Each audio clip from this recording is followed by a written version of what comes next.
ঘুমিয়ে কাজা করেছি ফজর, তখনও জাগিনি যখন জোহর। ফজর জোহর আসর একে একে চলে গেল, ঘুমিয়ে কাজা করেছি ফজর,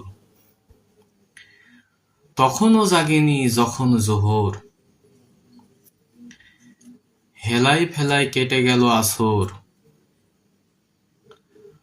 মাগরিবের আজান শুনে মনে হলো দিনটা তো প্রায় শেষ, কিন্তু এখনো সময় আছে।